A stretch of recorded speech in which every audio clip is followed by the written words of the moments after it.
I got into film journalism roughly the same way that I think most professional critics did, which is through good luck.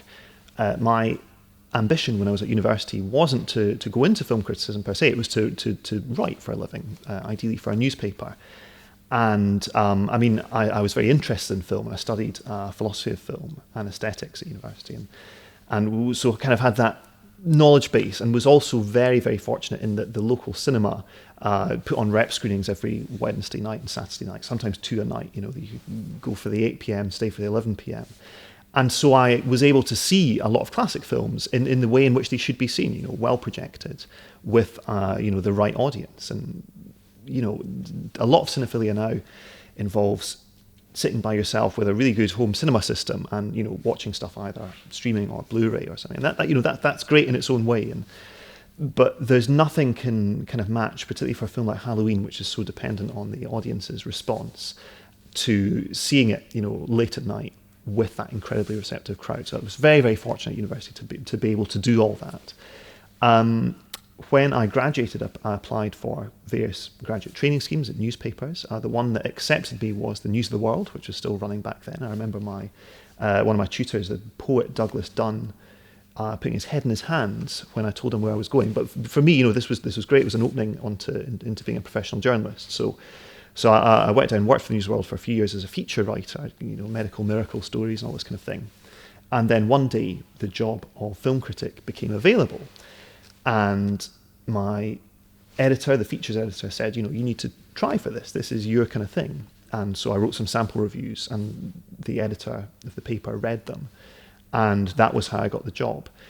And it was wonderful because really very few things at the News of the World were less important than the film reviews. I had to fill 2 pages every week, somewhere between the crossword and the sports section. But they really didn't care what was on them. So I was basically given free rein to cover whatever films I want. I think over the 4 or so years I was doing it, they quibbled with my choice of lead review once. I could write however I liked towards the end, started getting a bit silly, wrote a review in Chaucerian verse just because, I got a couple of emails from subs saying it was an interesting idea, but, and they printed it, they didn't care. So I could do what I liked. There was absolutely no kind of pressure either. People think Murdoch newspaper, so you're going to be pressured to love Fox films and to hate the competition. But nobody ever said to me, you have to like this film, or how about just going a bit easy on this, or tone down your review here. There's no kind of interference with star ratings. Literally, it was my own personal fiefdom, which was wonderful. So I got to do that and have a lot of fun with it for I think it was 4 or 5 years. Anyway, then of course the paper went down in flames, and I thought, for 2 reasons. I was never going to work as a film critic again. Firstly, because of the association with all the terrible things that had been going on at the newspaper, that kind of guilt just through association, and also because people, I thought, weren't hiring professional film critics. This was a form of work that was just dying out. Fortunately, the Telegraph were hiring a film. They were in the market for a professional film critic at that very moment. And so they got in touch and said, do you want to write us some sample reviews? Did that again, the editor liked them, so got hired that way. It was all a case of being available at the right time, I suppose. In 2007, when the previous critic left at the News of the World, I was there ready to jump into that position. And likewise at the Telegraph in 2011, when their previous critic left, again, there was a vacancy and I was around. So much of it is down to good fortune. And you find that with a lot of professional critics, is that the job that they were doing when they became a critic had nothing to do with film criticism. They just had that love of cinema and that kind of broad knowledge base that they could use in the job. But they weren't kind of going around knocking on people's doors saying, this is the job I want to do, please bear me in mind when it comes up. You just have to be there and kind of pounce. Which I guess is problematic as advice for budding film critics. Yeah, no, it is. It's terrible advice. It's terrible advice. But so much of working in the media and working in print media, anyway, print media is my background, is about being in the right place at the right time and being able to cover something when there's a need for it. A job comes up. You can be in the Telegraph office running social media accounts, and then the arts editor will say, oh, we need someone to cover this. Does anyone here know about that? And if you do know about that, and if you can do it, you put your hand up. And because, when it comes to arts writing, film writing, that having that kind of expertise and knowledge base is very important. if you've got it, an editor who has even a tiny bit of faith in you will allow you to kind of try out for it, give you a chance. And you have to kind of engineer those situations in which you can be given a chance. So what is film criticism and what's it for? When you, as a film critic, encounter a film, what do you do with it? What is film criticism? Film criticism is writing, first and foremost, or broadcasting. And it's no different from any other form of writing or broadcasting, insofar as it has to do two things. It has to inform the reader and it has to entertain them. And, it's of course you're writing about cinema, but it's to the same extent that, Bill Bryson is writing about travel. He just happens to be writing about travel, but I think you should want to read Bill Bryson because it's Bill Bryson, because he's a really entertaining writer, and because you learn a lot from reading what he has to write. So I don't really see film criticism as being separate from any other form of writing in that respect. It's something that should be pleasurable and useful in and of itself. Beyond that, what is film criticism? It's of course you're kind of writing about cinema and you're telling people about cinema.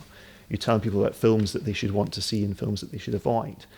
But I think the nature of film criticism has changed enormously over the last 20, 30 years. I think now film criticism is a lot more like it was in the 60s and 70s, this kind of golden era. Pauline Kael and Andrew Sarris were sort of dueling out and writing these kind of incredibly in-depth, long-form pieces about not just whether a film was any good or not, but what the film meant, where it fitted into history, what it was saying about life in America at the time. That's what Kael and Sarris did incredibly well. What were these films telling us about the times in which we lived? Why was Bonnie and Clyde this incredibly important film? What was it about the violence in that film? Why was it that the way that audiences were being openly invited to identify with criminals who had no kind of, in real world terms, redeeming features whatsoever? Why were they suddenly the heroes? Why was this permissible? And why was it a large section of society that went to see this film responded to it incredibly negatively and thought it was disgusting? A lot of older critics, it became this sort of shibboleth in film criticism that if you didn't like Bonnie and Clyde, you had somehow lost touch with what was going on in cinema at the time. And, young people were incredibly energized by this film. And this film suddenly became something kind of exciting and visceral and relevant again. Now, identifying those kind of movies, I think, is now much more what film criticism is involved with. There was a period, I think, when, particularly in newspapers, when people would maybe buy one newspaper, and that would be the newspaper they'd have in their house, the Telegraph, the Times, the Guardian, whatever, where every Friday, you would turn to the film section and the films were sort of reviewed in the same way as washing machines might be. You'd talk about whether they were, were they funny on a scale of 1 to 10, how interesting, what was the story in these films, who was in them, were the people that were in them, were they particularly on good form or were they on bad form? And you were kind of, you were talking about them quite as if they were sort of a utility. And it was like a step up from listings. And I think this is what people think of when you talk about film reviewing. You can be, sorry, I've just lost my train of thought. Okay, I think this is kind of what people talk about when they talk about film reviewing, in that you're offering a kind of a little sealed off appraisal of a film, and it's a consumer guide. People they've got a spare evening, they look up to see what the film critic says. That's no longer how it works. Because of aggregator sites like Rotten Tomatoes and like Metacritic, you no longer have to rely on one voice to tell you what is good and what isn't good. So instead, you have this incredible because of aggregator sites like Rotten Tomatoes and Metacritic, you no longer have to rely on one voice to tell you what's good or what isn't good. Instead, there's an enormous kind of diversity and of different voices out there, people kind of interacting and talking to each other about what they like and what they don't like. So it no longer has this function of being a consumer guide. It's more to do with what does this person have to say about where this film fits into cinema at large. What's this film telling us about the world? What is this film, what's it doing to cinema? Is it changing cinema in any way? Is it picking up on a different kind of a trend? I think that's very much what film criticism has to do now. And that's why I would identify myself as a film critic rather than a film reviewer, because I think the days of film reviewing are over. And, when the reviews came out for the new Avengers film last week, there were some kind of snarky comments on Twitter, people saying, oh, because of course these reviews will change people's minds as to whether to see this film or not. Now, that's an incredibly 20th century way of looking at film criticism. Maybe I don't think any individual review will change anyone's view of whether they want to see Avengers or not. Possibly the weight of good reviews for that film might do. It might persuade more casual viewers who aren't totally invested in the franchise that this is something that they need to see. But what the reviews are doing is that they're kind of picking apart the film and saying, why is it that there's this kind of Promethean subtext? Maybe, typical film cinema goers wouldn't have noticed the Promethean subtext, but it's there. What does it mean? What is Whedon doing with it? What is the treatment of the character of Black Widow? What does that tell us about the way in which women are portrayed in blockbusters now? What does it teach us about the way in which women have been portrayed in superhero films? Is that changing? Why is it changing?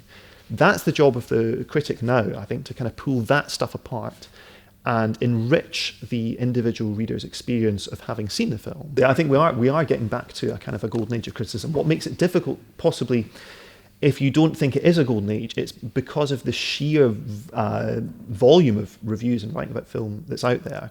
It can be quite difficult to discern what's worth reading and what's not. This is the problem that I think a lot of filmmakers who are very uppity about critics fall into. People like Kevin Smith, who were championed by critics in the early part of their career. It was thanks to critics that films like Clerks and Mallrats managed to get out to a wide audience and get Kevin Smith making more and more films. Now he kind of rejects criticism, but the criticism that he rejects isn't a criticism that I particularly recognise. I mean, what he's sort of down on is snark and people pulling things to pieces in a negative way. So they're saying, I didn't like this film, Kevin Smith is an idiot, he can't write, his characters are boring. And just this kind of, that same kind of consumer guide stuff, marking stuff out of 10, 2 out of 10 for the sound effects, 3 out of 10 for the script. That's, not particularly, I don't think, any more a useful form of criticism, but it's not, that's not the kind of film criticism that I'm particularly reading out there. It's easy, I think, if you are a filmmaker, particularly a thin-skinned one, as Kevin Smith appears to be, to get muddled between film reviews and general online commentary, below-the-line comments, screeds, Twitter rants, the idea of a twit storm where people can get incredibly agitated about what an issue that might, in the fullness of time, not appear to be vitally important. And all of this becomes messed up into this sort of swamp of negativity. And so I can understand why filmmakers hate that, but what I would say is that isn't really film criticism at all. There are a phenomenal number of great writers writing from all kinds of perspectives that wouldn't have necessarily been available for people to read in the past. Kind of minority views in terms of politics, in terms of gender, in terms of sexuality, all sorts of different things that you can access now, and that are too niche for a mainstream outlet to have considered publishing in the past, just purely because it's not going to be of maximal interest to their entire readership. So they want to go with something that touches all the bases, broad base, kind of to their kind of target audience. But now that's no longer an issue. You can run these incredible viewpoints that you would never have encountered 20, 30 years ago online. And by reading those, you can have your eyes opened to all sorts of kinds of cinema and ways of thinking about cinema that just weren't available before. You mentioned the internet being the end of criticism that's frequently cited as such. I think, the internet is a set of tools, and what you do with it is what you do with it. And Twitter is not the death of film criticism, but it's not the kind of savior of film criticism either. You can use it well or you can use it badly. Aggregators, much as I think they kind of skew, particularly, this is down to the individual metrics of the aggregators. Rotten Tomatoes, where it falls on, you either like a film or dislike it. It means that films that are generally kind of, slightly well liked but not kind of championed tend to score very highly. Films that are divisive but have incredibly passionate champions, like Under the Skin, for example, and like what was the one I was looking at the other day, and I could not believe how low its rating was. But it would be dishonest of me to say that aggregators are not useful, because they are. I know when it comes to choosing video games, that's an art form that I'm not anywhere nearly as invested in as I am cinema, but I still enjoy it, and I still want to play good video games. So I'll go on Metacritic and have a look at see what, click through some reviews, and that's how I make my my purchasing decision. So it would be totally hypocritical of me to say that aggregators are wrong and evil and the death of criticism. What you should look at them if you are a critic, I think you should look at them as being a directory for people to kind of be directed towards your work. Similarly with Twitter, you read older critics saying, well, I don't want to be on Twitter because or I don't want to use Twitter too much because I'm burning material that I could be using in my long-form criticism. Now, if your long-form criticism is doing the same as a 140-character tweet, then you're doing one of the two very wrongly. I think what you can say on Twitter is totally different to what you say in a 800-word review, and it should be, because they're totally different forms. So it's it's incumbent on professional critics to work out what these new tools are, and work out how to use them, and make them, and ensure their own voices are still relevant. In terms of, are professional critics more, dependable or reliable than amateurs? I think no, they absolutely needn't be more dependable or reliable. A lot of the best film criticism that I read is amateur. It's people who do it in their spare time. And they get along to early screenings, they attend festivals, and they run blogs or websites, and a lot of the writing is really terrific. And the great thing about being in an amateur position is that you don't have to worry about connecting with a wide readership. You can just write from a passionate, your own perspective, and then hope that connects with whoever tends to read it. But I think in practical terms, people who are paid to be critics, the fact that they're being paid to be critics is a kind of a vote of confidence from whoever's paying them. So if it's a big publisher like the Telegraph or like the Guardian, to have that kind of the confidence of the publisher behind you is very important. It tends to mean that the person is informed to a degree about film that they think is worthwhile and worth publishing their views on. Let me think. Sorry, I'm losing my train of thought here slightly. So I think professional critics have to make sure that they differentiate themselves from people who are doing it in their spare time, and really I think the way to do that now is either through expertise or through access, and these are two things that needn't necessarily come to people who are doing this, after their day jobs are finished in the evenings at home.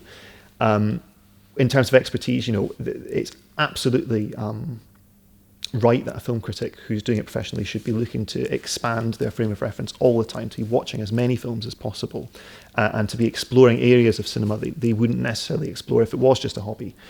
So finding out about genres, national cinemas that aren't necessarily their cup of tea. What you find once you've been a film reviewer for a number of years is you stop having a favourite genre and you stop having favourite directors. You accept films just purely in terms of what they are. And although you might be more kindly predisposed towards a certain filmmaker, for example, Nicholas Winding Refn is someone who I really, really love. I love a lot of his early work, and kind of got on board, not at the Pusher days, but Fear X I saw at the Edinburgh Film Festival, totally adored. And, I would describe myself as a fan of his. But a film like Only God Forgives, which I by no means disliked, but I didn't think was him at his best, I kind of felt comfortable saying, as much in a review. And I think when you come at something purely from a fan's perspective, there's an imperative to defend and to stick up for, particularly a film like Only God Forgives, which got a roasting when it was premiered at Cannes. Or Lost River as well, to use an even more dramatic example, the Ryan Gosling film, incredibly badly received at Cannes. Now, I am a huge fan of Ryan Gosling as a film star. I think he's a totally essential film star. I don't want to think about what film culture would look like today without Ryan Gosling. And I think he probably has a good film in him as a director, but Lost River wasn't it. And being professional just gives you that, not objectivity, but a level of distance from the art itself that is incredibly useful. I actually like star ratings. I think a lot of critics don't, but I like them because for two reasons. Firstly, because they force you as a critic to get off the fence and just say, on a scale of 1 to 5, how much would I recommend this film? Now, of course, the meat of your recommendation, what you're actually talking about the film, is there in the copy, and that's what critics should, and I think for the most part do, slave over. I don't really know anyone who agonises over star ratings. Normally, when you come out of a film, you think, well, it's either a 3 or a 4. and it's either 4 or 5, and then so you write the review, and however the review writes up, that kind of dictates what star rating you put on it. So I like the fact that it forces people to kind of come to an opinion, and I particularly love the pressure of snap judgments at film festivals, when just purely deciding between 2 and 3 stars or 3 and 4 can become this incredibly onerous, and oh my goodness, I'm going to regret this, It makes it, there's a kind of an adrenalizing quality to the decision. But I think what they're useful for in terms of readers is that they're to do with calibrating expectation. And often if I write a review, it can make perfect sense for that review to be a 2-star review or a 3-star review. And what I kind of the thought process behind which rating I would eventually go with is which one will kind of adjust people's expectations of the film in the most positive way. So, distributors would and studios would hate to hear this, because for them, always the highest star rating is more important. The more stars a film can get, the better. But I think there can be a certain usefulness in rating a film 4 stars rather than 5. And I'm going to use a particular example here, and I hope nobody from Universal in the UK ever watches this, but Michael Mann's film Black Hat, which I totally love to pieces, and I think is a wonderful, kind of incredibly bold, formally audacious, and in many ways boundary pushing piece of filmmaking.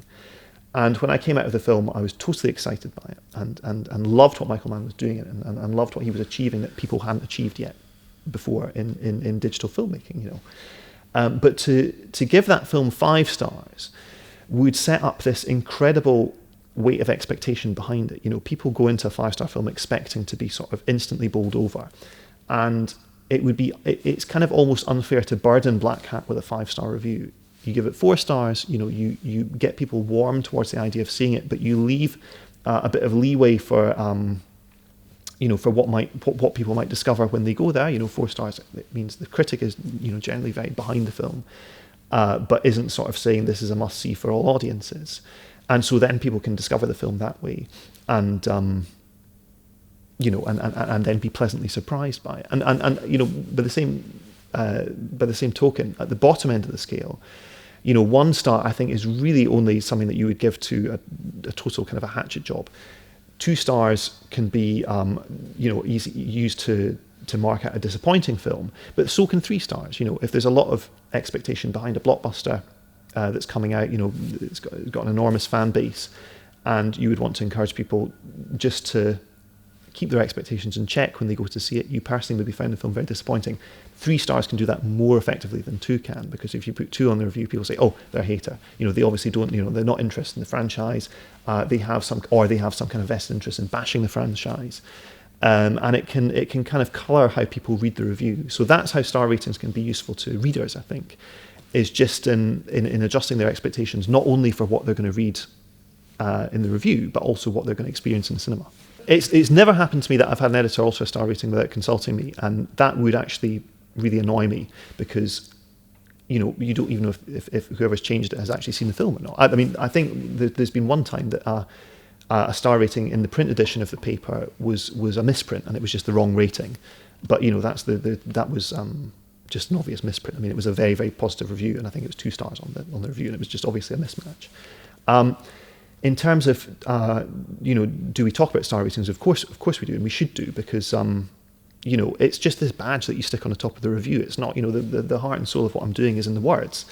And if someone reads a review and says, actually this reads like a 5, you've kind of been incredibly passionate about this, and you've not, it's obviously going to be one of your films of the year. So giving this less than 5 would just seem odd. Or by the same token, if you've kind of if you've written about something and you've kind of conceded that people will possibly not get as much out of it as you did, and then you have given it 5, people might say, well, that just doesn't sound quite right. And it's for the same reason as you would want an editor to look over any kind of decision that you make. You want an editor reading your copy and asking you, challenging you about the copy. Saying, is that the cleanest way in which you can express that thought? When you say this, what do you really mean? And kind of just this process of tightening up and sharpening up, that absolutely applies to star ratings as well. And I would always want someone in the office, if they had any kind of, doubt or misgivings about a star rating that I'd put on a review, to raise it with me. And often, they do. And, we talk it through. I mean, maybe when I say often, possibly once a month or something. But we would talk it through, and then we would decide whether it was the right star rating or not. So I think all of these things, having a good editor is vital when you're a film critic, as it is vital if you're doing any kind of writing whatsoever. And the expertise that editor brings to bear on your copy can also be brought to bear in the star rating. Are these things being fiddled about with behind the scenes? In my experience, never. It's always in consultation with the writer, and that's how it should be. But it shouldn't be that a writer should kind of submit this copy and just think, this is this kind of perfect thing that I've just birthed. Take this, publish it. Just don't interfere with it at all. That's not how writing works, and it should never work like that, because that's crazy. Change your tack just slightly. Have you ever had a star rating that you've given altered by a distributor? Like, for example, on a poster. Have you ever found that the 3 stars that you apportioned to film X suddenly became 5 stars or 4 stars? That's happened once, a very, very long time ago, and I still don't know whether it was intentional or not. I don't want to name the film because it could have just easily have been a slip up. What's much more exasperating is when you're quoted out of context, and if you've said something that is kind of, if you praised a film in a very, very qualified way and said, 10 minutes of the film are such and such, what a pity the rest of it doesn't live up to it. And then that kind of 10 minutes of section is just taken out and placed on the poster. That's a total misrepresentation of what you think. And that's very, very annoying. Star ratings, I can live with the odd wrong one turning up on the poster. It's when words are kind of put into your mouth that aren't what you've said. That's when it can be very exasperating. Again, I think I'm quite lucky in that respect, and it's very, very rarely happened to me. And weirdly, the last time it did happen, the distributor emailed me to apologise when the proofs came in, because they hadn't been in touch with me to sign off the quote. Often what distributors will do is they'll say, we want to quote this from your review. Is that okay? And then if there's a problem with it being kind of out of context or misrepresentative, you can say, well, it's not okay, but I would be happy with you quoting this part of the review. And then when you start to get, fussy like that, they normally just ignore you and don't reply and move on to someone else. But, normally they do have the kind of decency to check and to make sure that they're not misrepresenting what you've said. I think in the UK, print isn't in its death throes. I think its death throes are perhaps not far off. But I don't think at the moment, we're blessed in this country with an incredibly literate population, people who love to read. And, that's why tabloid newspapers are incredibly successful in this country, because people can read them. You've got this incredibly wide readership for all kinds of writing, which is great. And, in terms of daily printed matter carrying news, I think that's something that's going to fade out, more quickly than possibly monthly magazines, and certainly more quickly than books, or But I don't think that's really kind of anything to worry about whatsoever. I think writing is something that is more popular now, I think, than was when I was growing up. I think people share great writing much more often. It's much easier to share great writing. Great writing tends to rise above other types of writing. People can kind of find it much more easily than they could do. And I think there will always be a market for it. Working out quite how to fund the writing is a separate issue. But I think the fact that, printed circulations of newspapers are going down is not something for print journalists to worry about, because on the other side of the equation, readership figures online are going up far, far more quickly than the decline of print. So more people are reading, and more people are reading good stuff. It's just a question of how to fund what they're reading. That's the difficult part.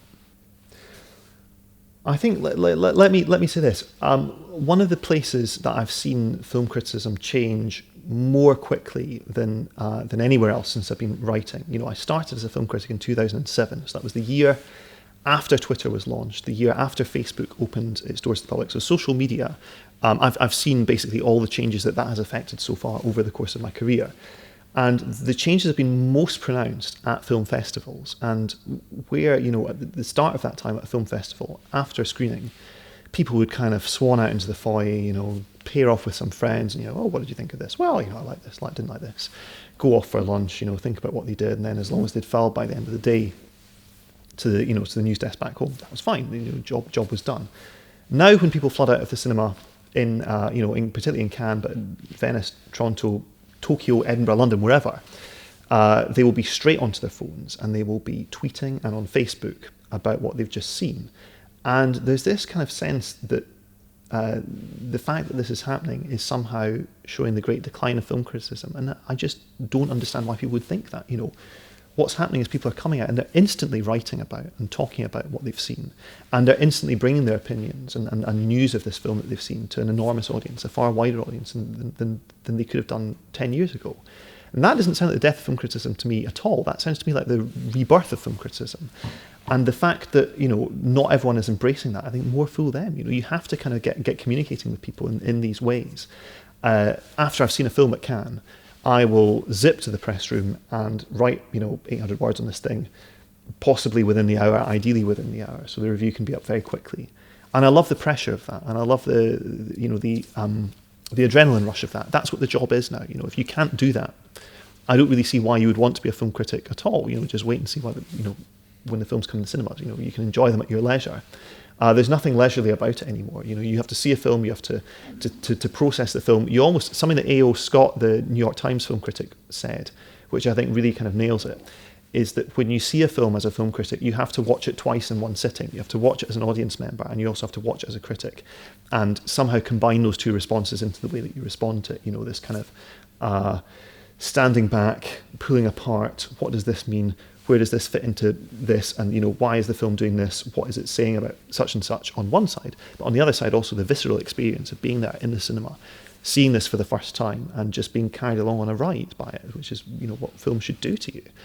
And to be able to combine both of those things into one response, and for that response to have been written within an hour of having seen the film, is the job. And I love it, and I wouldn't want it to change. You know, this is where we are now. And I think, you know, it's incumbent on critics to embrace it.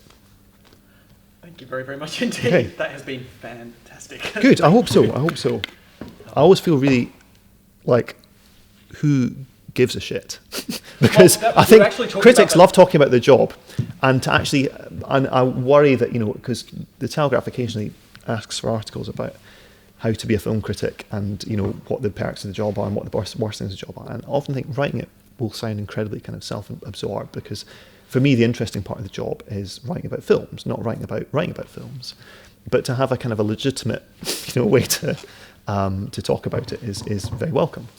In terms of what good film criticism can bring to the world, I think one of the most important things a critic can do is champion directors that they love and styles of filmmaking that they love that might not otherwise be noticed. And, you know, in the UK at the moment, we're fortunate to have a number of emerging filmmakers who I love to pieces: Clive Barnard, Ben Wheatley, Peter Strickland, you know, filmmakers like that, who seem to have something very kind of pertinent to say about how Britain is now.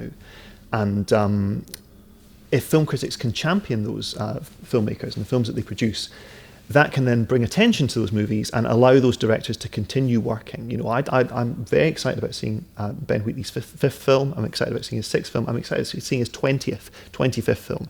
Anything I can do to kind of help draw attention to his work and to keep him working is going to be, you know, a serious kind of an up point to my job. I remember when Kill List came out, and Kill List was an incredibly divisive film among people who saw it, because it was kind of marketed as it had to be marketed, as a straightforward hitman thriller, and of course it's not that. It's a much more kind of complex, ambiguous movie about the state of Britain at the time at which it was made. It was about people coming back from war. It was about the structure of British society and the way in which it was changing and the way in which it was being undermined by the country's actions abroad. And all of this stuff, you know, when critics turn up to see Kill List at 10 a.m. on a Tuesday, they are in a frame of mind to work. You know, they're in a frame of mind to pick this apart and work out exactly what it is this film's saying. And if you can say to people, you know, this is how you need to approach this film, bear these things in mind while you're watching it, and you will see how incredibly clever and how incredibly pertinent this movie is. You know, whether people read that before they go and see Kill List, or whether they read it after they see Kill List. You know, they come out and think, what on earth was that film about? You know, I went in expecting to see one thing and it totally threw me. If they can read that and then realise just how incredibly smart the movie is, then hopefully that will be something, you know, they will go out and buy the Blu-ray, they will tell their friends to, you know, see the film, and that will kind of, you know, in turn the film will make more money, and in turn investors will come to Ben Wheatley and say, you know, we want to support your next project. You know, we saw how much critics loved that last movie that you made. and we want to keep you working. That's an incredibly, incredibly important thing that critics can do. And that's how it happens. It doesn't happen at the macro level. Transformers, Avengers, those franchises are fine. They're supported by their audience, by the target audience. And what critics have to say about them can be fascinating, but it probably doesn't affect the business side of things that much. But at the low level, where you're looking for emerging talent, you're looking for new voices, and you're looking for exciting new ways in which film can operate, that's exactly where critics should be. Film as an art form is something that should be kind of surprising, and it should jolt you and kind of shock you and shake things up. And it can be without some kind of people out there probing around, looking at what's new and what might be good, what's being done over here, what's being done in this country, what's being done by this director who there's a lot of buzz about, but isn't really getting their stuff seen. That's exactly where critics should be. They should be on the edge of the conversation, working out what's worth seeing and bringing that stuff to as wide an audience as possible.